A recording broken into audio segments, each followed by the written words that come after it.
आप पश्चिम में आइए, जो तक्षशिला है, ये भरत के पुत्र तक्ष के नाम पर तक्षशिला उसका नाम पड़ा। हमने उसको विस्मृत कर दिया, हमने स्वयं भुला दिया। आज पाकिस्तान एक अलग राजनीतिक इकाई के रूप में भारत को ही चुनौती दे रहा है। लेकिन सच्चाई क्या है?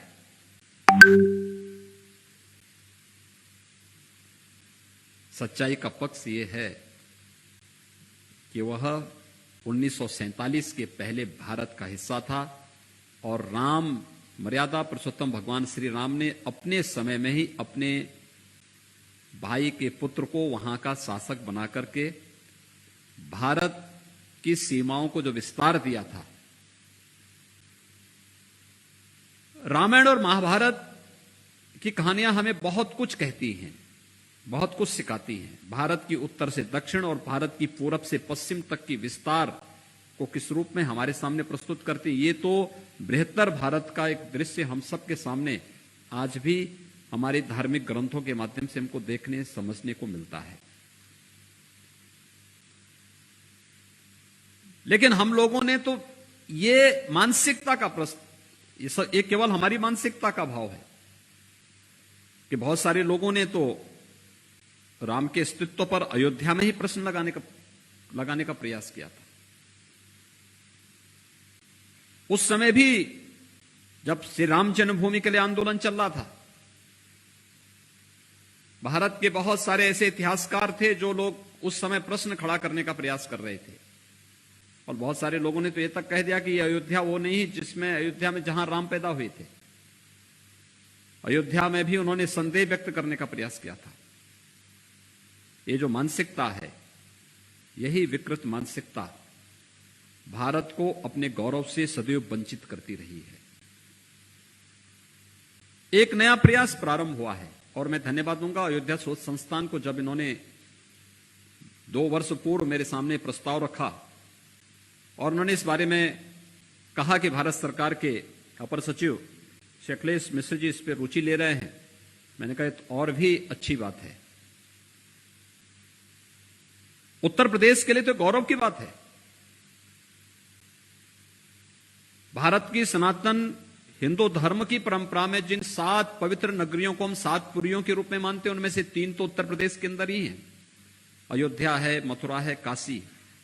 ये तीनों उत्तर प्रदेश से जुड़ी हुई हैं। उत्तर प्रदेश सनातन हिंदू धर्म की आत्मा यहां निवास करती है और उसके नाते ये हमारे लिए गौरव का विषय है कि राम,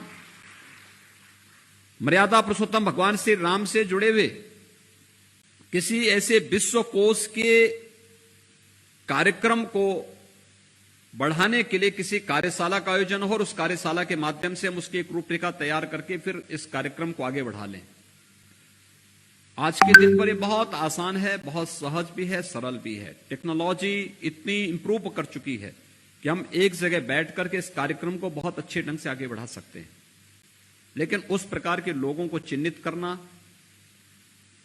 उस प्रकार के लोगों के साथ फिर कार्यक्रम को आगे बढ़ा देना, यह एक महती कार्य उनके सामने होगा और एक बहुत बड़ा अभियान है।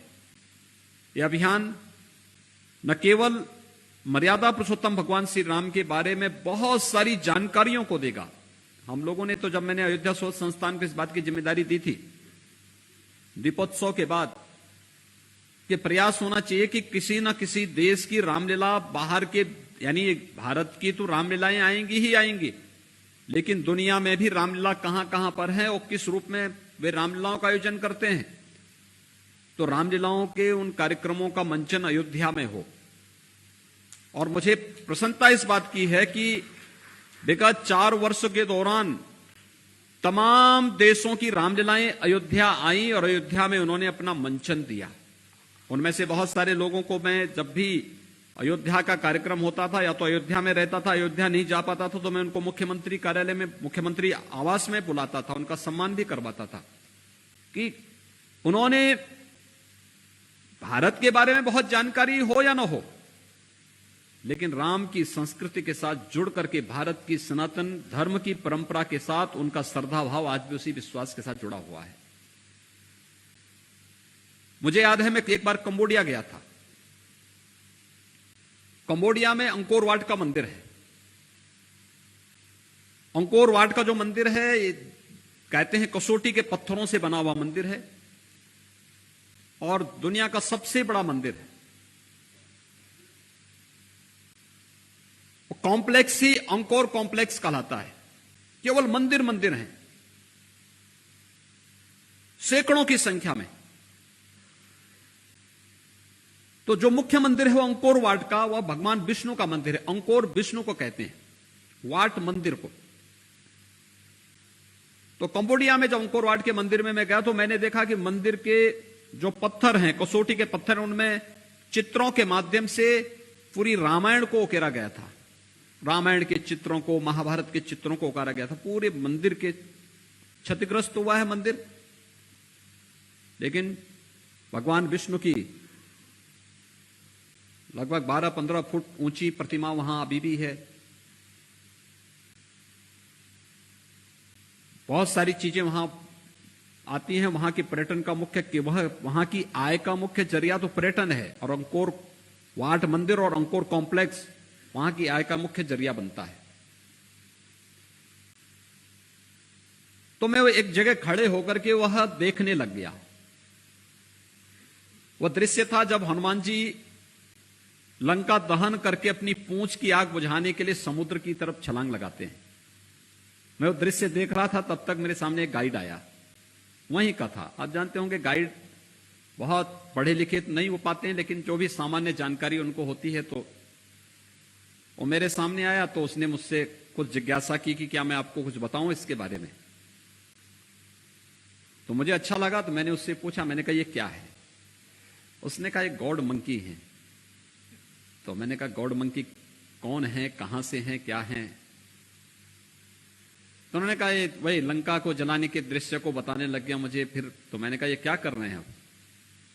भाई आग तो लगा दी उन्होंने, अब क्या है? उन्होंने कहा नहीं, अब अपनी पूंछ को बुझाने के लिए समुद्र में कूद रहे हैं। तो मैंने उससे पूछा, मैंने कहा क्या आप हिंदू हैं? तो मैंने कहा ये हिंदू ही तो हनुमान जी के बारे में जानेगा। मैंने उसको कहा, मैंने कहा गॉड मंकी का नाम हमारे यहां हनुमान कहते हैं। उसने कहा हाँ हनुमान। तो मैंने कहा आप इनको जानते हैं, क्या आप हिंदू हैं क्या? उसने इस बात को कहा कंबोडिया के अंदर। उसने कहा देखिए मैं हिंदू नहीं हूं, मैं बौद्ध हूं, लेकिन हां बौद्ध की ओरिजिन हिंदू है। हिंदू से ही वो आया है, हिंदू से ही पैदा हुआ है। कंबोडिया में एक सामान्य 8वीं तक की शिक्षा जिसने प्राप्त की हो, 20 साल का वह युवक जब मुझे रामायण के उस चित्र को बताता और हनुमान जी का दृश्य सामने आता है, वो मेरे सामने इस बात को वहां पर इस रूप में व्यक्त करता है। हम यहां उपासना विधि को लेकर के विवाद खड़ा करते हैं। हम यहां छोटी छोटी बातों को लेकर के एक वितंडावाद खड़ा करते हैं, और हर एक व्यक्ति के मन में एक खुरापात घूमती है कि एक सकारात्मक दृष्टिकोण जोड़ने की बजाय कैसे हम तोड़ करके इस पूरी परंपरा को खराब कर सके। लेकिन वहां बैठा हुआ एक व्यक्ति जो न जाने कितने लोगों को प्रतिदिन वहां पर अंकोर वाट मंदिर के उन दृश्यों के बारे में अवगत कराता है, अपनी स्वयं की आजीविका को भी चलाता है, देश की आर्थिक उन्नयन में भी योगदान देता है, लेकिन वहां उसको यह मालूम है कि वह बौद्ध है। लेकिन बौद्ध होने के साथ साथ उसे यह भी मालूम है कि बौद्ध की ओरिजिन क्या है, और वह निसंकोच इस बात को अंकोर वाट में रह करके बोल सकता है, व्यक्त करता है। आप भारत के अंदर इन शब्दों को बोलेंगे तो यहां पे बहुत सारे लोगों की सेकुलरिज्म को खतरा पैदा हो जाएगा। यह सेकुलरिज्म जो शब्द है, यह सबसे बड़ा खतरा है भारत की इन समृद्ध परंपराओं को आगे बढ़ाने और वैश्विक मंच पर उसे एक स्थान मिल सके, वहां पर प्रस्तुत करने में जो सबसे बड़ी बाधा है वह यही है। और मुझे लगता है उससे उभर करके हमें बहुत शुद्ध, सात्विक और स्वस्थ मन से इस दिशा में प्रयास प्रारंभ करने होंगे। उस समय मैंने इस बात को कहा था, भी इंसाइक्लोपीडिया ऑफ रामायण के बारे में कुछ चर्चा होनी चाहिए, कार्यक्रम होने चाहिए। रामलीलाओं के आयोजन हो रहे हैं। अब आप तो रूस से भी रामलीला का मंचन, रूस की भी टीम आई थी, लाओस से, कंबोडिया से, इंडोनेशिया की तो खैर फेमस है ही रामायण। रामलीला उनकी अपनी बहुत विश्वविख्यात रामलीला इंडोनेशिया के अंदर है, थाईलैंड के अंदर भी है, श्रीलंका के अंदर भी है। तो दुनिया के इन सभी देशों को जोड़ करके कैसे हम इस कार्यक्रम को आगे बढ़ा सकते हैं? क्या ये कपोल कल्पना है या वास्तविकता है कि एक समय अहि रावण भगवान राम और लक्ष्मण का अपहरण करके लेके चला जाता है? क्या वो दृश्य है कि नहीं है? लेकिन आज वे सभी स्थल लगभग खोजे जा चुके हैं कि नहीं, वो कपोल कल्पना नहीं थी, उसमें कुछ सच्चाई भी है। वे देश, वे स्थल मौजूद हैं। अब उनको अपने साथ जोड़ करके, क्या वहां की परंपरा रही है, कौन सी ऐसी राक्षसी वृत्ति थी, कौन सी ऐसी ताकत थी कि वह किस वेग से वहां जाते थे? था तो कुछ जरूर। आखिर भगवान राम भी लंका से पुष्पक विमान से अयोध्या आए थे। अगर वे पैदल चलते तो उनको कई महीने लगते। पुष्पक विमान उस कालखंड में था। विज्ञान में भी हमने कितनी प्रगति की थी और विज्ञान और अध्यात्म का मिलन किस रूप में था, यह भी हमें बहुत सारी चीजों को जानने सीखने के लिए एक अवसर देता है। लेकिन साथ साथ प्रकृति और परमात्मा का समन्वय किस रूप में था?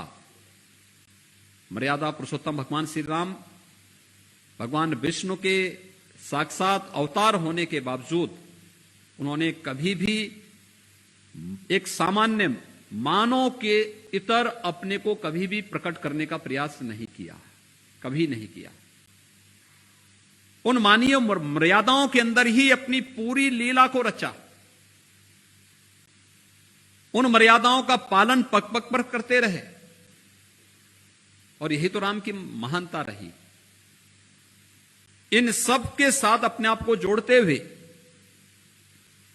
वे निरंतर, जो एक कष्ट एक सामान्य मनुष्य को होते हैं, उन सभी कष्टों को सहन करते हुए आगे बढ़े। आज के दिन पर हमें कोई एक ब्रिज बनाना होता है तो उसकी न जाने कितनी बार हम अध्ययन करवाते हैं, कई वर्ष लग जाते हैं अध्ययन कराने में। हमें सरयू जी में एक ब्रिज बनाना था, उसमें अलग अलग प्रकार से उसके नए नए तरीके अपनाने पड़े उसमें। लेकिन भगवान राम ने बंदर और भालुओं की मदद से समुद्र में ही सेतु का निर्माण कर दिया, और वह भी एक छोटे से कालखंड के दौरान। आगे कुछ तो थी तकनीक।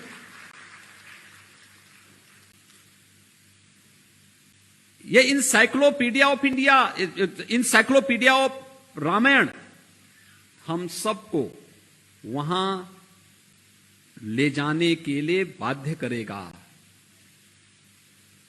विज्ञान की और अध्यात्म की उन अनछुई पहलुओं को जानने का एक अवसर भी देगा। संजीवनी बूटी क्या थी?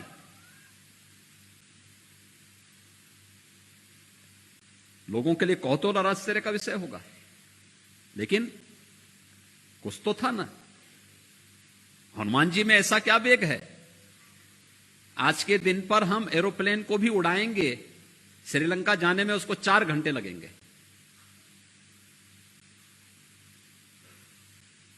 यहां से अगर 2 घंटे तो चेन्नई जाने में लगेंगे, 2 घंटे चेन्नई से कोलंबो जाने में लगेंगे।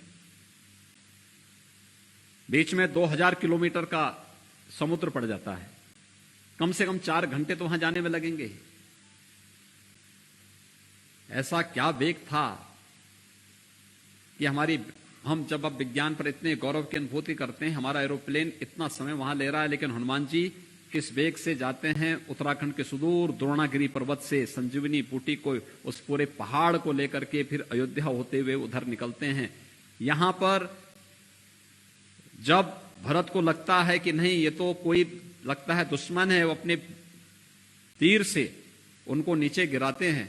एहसास होता है कि नहीं, ये तो कुछ गलत हो गया है। और फिर हनुमान जी उनसे कहते हैं कि सूर्योदय के पहले मेरा लंका पहुंचना बहुत आवश्यक है, और फिर कुछ ही क्षणों में वह लंका में होते हैं। कुछ तो था ना।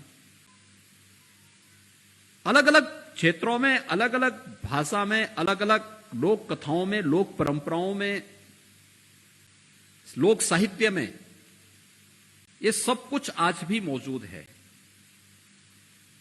इनसाइक्लोपीडिया ऑफ द रामायण, यह रामायण का जो विश्वकोश है, यह विश्वकोश अपने आप में रामायण के विश्वव्यापी स्वरूप को प्रस्तुत करने का एक माध्यम बनेगा। और मैं चाहूंगा कि हमारी हार्दिक इच्छा है कि अयोध्या शोध संस्थान इस दिशा में कार्य करे। भारत सरकार का विदेश मंत्रालय इस दिशा में रुचि ले रहा है। रामायण के प्रति, राम के प्रति, भारत के प्रति जिसके मन में श्रद्धा और सम्मान का भाव है, वह इस दिशा में अपना सहयोग करें। बहुत सारे घरों में पांडुलिपियां होंगी पुरानी। मैं अभी वाराणसी में गया था, मुझे एक लाइब्रेरी में जाने का अवसर प्राप्त हुआ था। मैं देख रहा था वहां बहुत पुरानी पुरानी पांडुलिपियां पड़ी हुई हैं।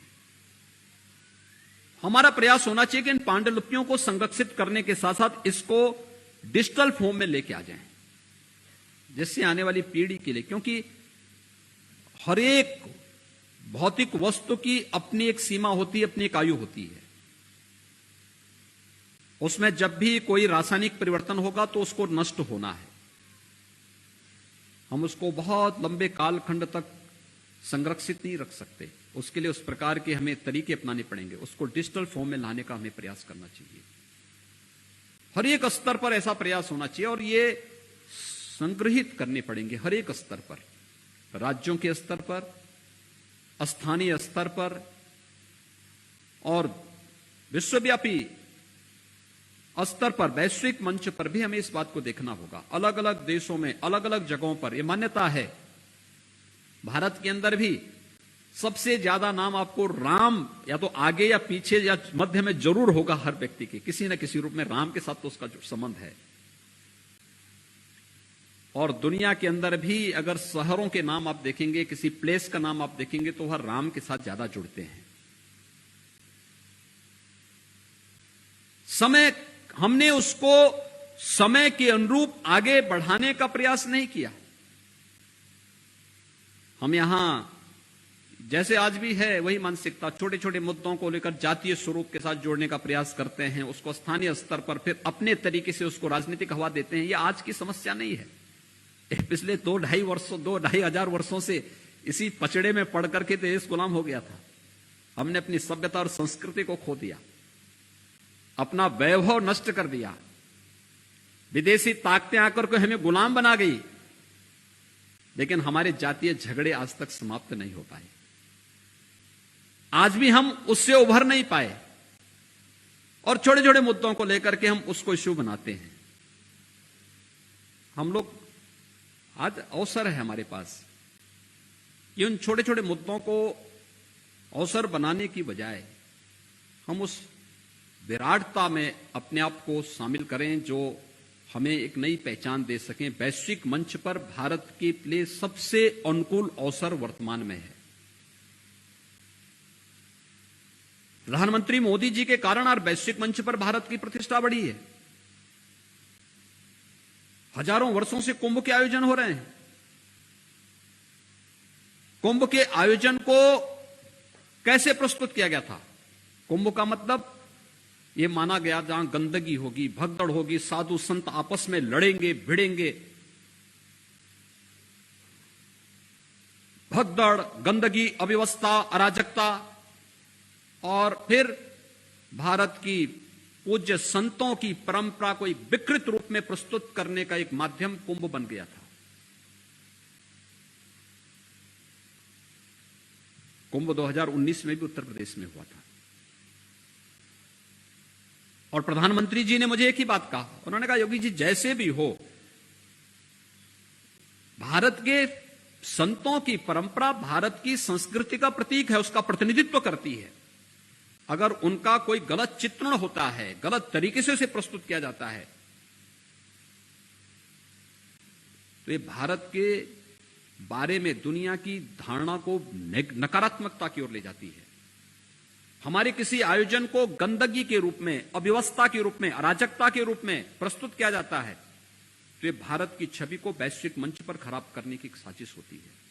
क्या हम कोई ऐसा प्रयास कर सकते हैं कि कुंभ को दुनिया की एक ऐसी यूनिक इवेंट के रूप में हम प्रस्तुत कर सकते हैं?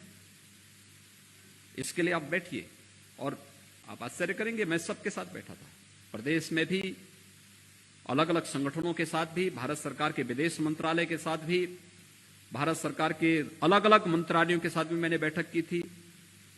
और फिर प्रचार के लिए हम लोगों ने होर्डिंग, पोस्टर, बैनर की बजाय वैचारिक कुंभ के आयोजन किए थे। वैचारिक कुंभ, सात्विक भाव से, जहां पर एकजुट होकर के हम मंथन कर रहे हैं, वही अपने आप में कुंभ हो गया। और इस प्रकार के हमने 6 वैचारिक कुंभ किए थे प्रदेश और देश के अंदर। और उसके बाद कुंभ, प्रयागराज कुंभ के बारे में, 2019 के प्रयागराज कुंभ के बारे में हमारा विरोधी भी नकारात्मक स्वर से नहीं बोल सकता, क्योंकि कुंभ पूज्य संतों के बारे में भी एक सकारात्मक संदेश लेकर के गया और बाकी व्यवस्था के बारे में, स्वच्छता का, सुरक्षा का, सुव्यवस्था का एक नया मानक प्रस्तुत किया। और उसने दुनिया के सामने कहा कि हम एक साथ इतने बड़े श्रद्धालुओं के समूह को कैसे सम्मान दे सकते हैं, कैसे सुरक्षित रूप में आगे माहौल दे सकते हैं। वह एक उदाहरण प्रस्तुत हुआ और यूनेस्को को भी कहना पड़ा कि ये दुनिया की मानवता की अमूर्त सांस्कृतिक धरोहर है कुंभ, ये भारत की एक पहचान बनी। योग की परंपरा, ये भारत का विश्व को देन है, ये भारत के आध्यात्मिक उन्नयन का आधारशिला है। योग हम करते थे, योग की परंपरा यहां पे रसी बसी थी। हमारे यहां कोई सामान्य पूजा भी होती है तो संकल्प के साथ प्राणायाम भी जोड़ा जाता है। ये तो योग का तो पार्ट है, उसी का तो एक हिस्सा है, उसी का तो एक अंग है। लेकिन हमने उसको धीरे धीरे करके विस्मृत करना शुरू किया और उसके नाम पर पेटेंट बाहर के लोग करने लग गए। प्रधानमंत्री मोदी जी के कारण वैश्विक मंच पर योग 21 जून की तिथि ही विश्व योग दिवस के रूप में बनी और भारत के साथ जुड़ गई। आज दुनिया भारत के साथ, योग के साथ जब जुड़ता है, वैश्विक मंच पर भारत की इस पहचान को आगे बढ़ाता है। अपनी बातों को किस मजबूती के साथ और किस रूप में हम प्रस्तुत कर रहे हैं, यह निर्भर होना चाहिए हम सब पर। अगर हमें अपनी परंपरा और अपनी संस्कृति पर गौरव की अनुभूति होती है और हम उसका प्रस्तुतिकरण उसी रूप में करते हैं, तो वैश्विक मंच पर वह भी सम्मान पाएगा, हम भी सम्मान पाएंगे। लेकिन अगर हम नेगेटिव बोलते हैं, जितने लोग भारत के खिलाफ वातावरण खड़ा करते हैं ना, इन्हें दुनिया से चंद जूठन के रूप में पैसा मिल जाता होगा, लेकिन दुनिया के अंदर इनकी कदर कुछ नहीं है। लोग मानते हैं कि अपने देश में गद्दारी कर रहे हैं, दुनिया के हितैषी नहीं हो सकते ये लोग। ये हमेशा इनकी प्रवृत्ति नकारात्मक है और ये बिकाऊ लोग हैं। इनके बारे में वही धारणा है। चंद पैसों के लिए ये लोग अपनी आत्मा को बेच चुके होते हैं। इन लोगों से कोई उम्मीद भारत तो नहीं करता है, लेकिन जहां का ये जूठन खाते हैं वे लोग भी इन पे कोई विश्वास नहीं करते हैं। उनका केवल यूज करते हैं। यूज होने वाली वस्तु हमेशा थ्रू भी कर दी जाती है, फेंक भी दी जाती है। तो वैसी इनकी भी स्थिति है। भारत के बारे में दुष्प्रचार करने वाले, भारत के बारे में गद्दारी करने वाले, भारतीय संस्कृति और भारतीय समृद्ध परंपरा के बारे में जो लोग दुष्प्रचार कर रहे हैं, वे वही लोग हैं और उनकी वही दुर्गति होनी है। वे ना घर के हैं ना घाट के हैं। और इसलिए मैं आप सबसे कहूंगा, मुझे बहुत प्रसन्नता है कि यहां पे global encyclopaedia of the Ramayana की यह कार्यशाला एक अच्छी और सकारात्मक पहल है। और मैं चाहूंगा पहले दिन से हम इसको डिजिटल फॉर्म के साथ जोड़ लें और दुनिया के सामने उसको लें। भाषा का कोई विवाद नहीं होना चाहिए। भारत की हर भाषा को इसके साथ जोड़ा जाना चाहिए, दुनिया की हर भाषा को जोड़ा जाना चाहिए और फिर उन सभी को एक साथ जोड़ करके दुनिया के सामने भारत की इस समृद्ध परंपरा को, मर्यादा पुरुषोत्तम भगवान श्री राम की परंपरा को प्रस्तुत करके हम भारत की समृद्ध सांस्कृतिक विरासत को वैश्विक मंच पर उसी मजबूती के साथ लेकर के जाएं जिस मजबूती का वो सचमुच हकदार था। दुनिया के अंदर पहली संस्कृति है जो राम की संस्कृति है, जो वैश्विक मंच पर गई, और भगवान राम के हजारों वर्ष के बाद में बुद्ध की संस्कृति वैश्विक मंच पर पहुंच पाई। आज आप दक्षिण पूर्व एशिया के देशों में जाएंगे, बुद्ध की मौजूदगी आपको हर एक जगह देखने को मिलेगी। ये भारत के लिए गौरव की बात है और हमें उस परंपरा को उसी रूप में आगे ले जाना पड़ेगा। मैं इस पूरे अभियान के प्रति हृदय से बधाई देता हूं, अपनी शुभकामनाएं देता हूं और विश्वास व्यक्त करता हूं कि हम सब अपने लक्ष्यों को प्राप्त करेंगे। और यह कार्यक्रम ऐसे अवसर पर और भी महत्वपूर्ण हो जाता है जब अयोध्या में भगवान श्री राम के भव्य मंदिर के निर्माण कार्य को प्रधानमंत्री जी के कर कमलों से पूज्य संतों की उपस्थिति में आगे बढ़ाया जा चुका है।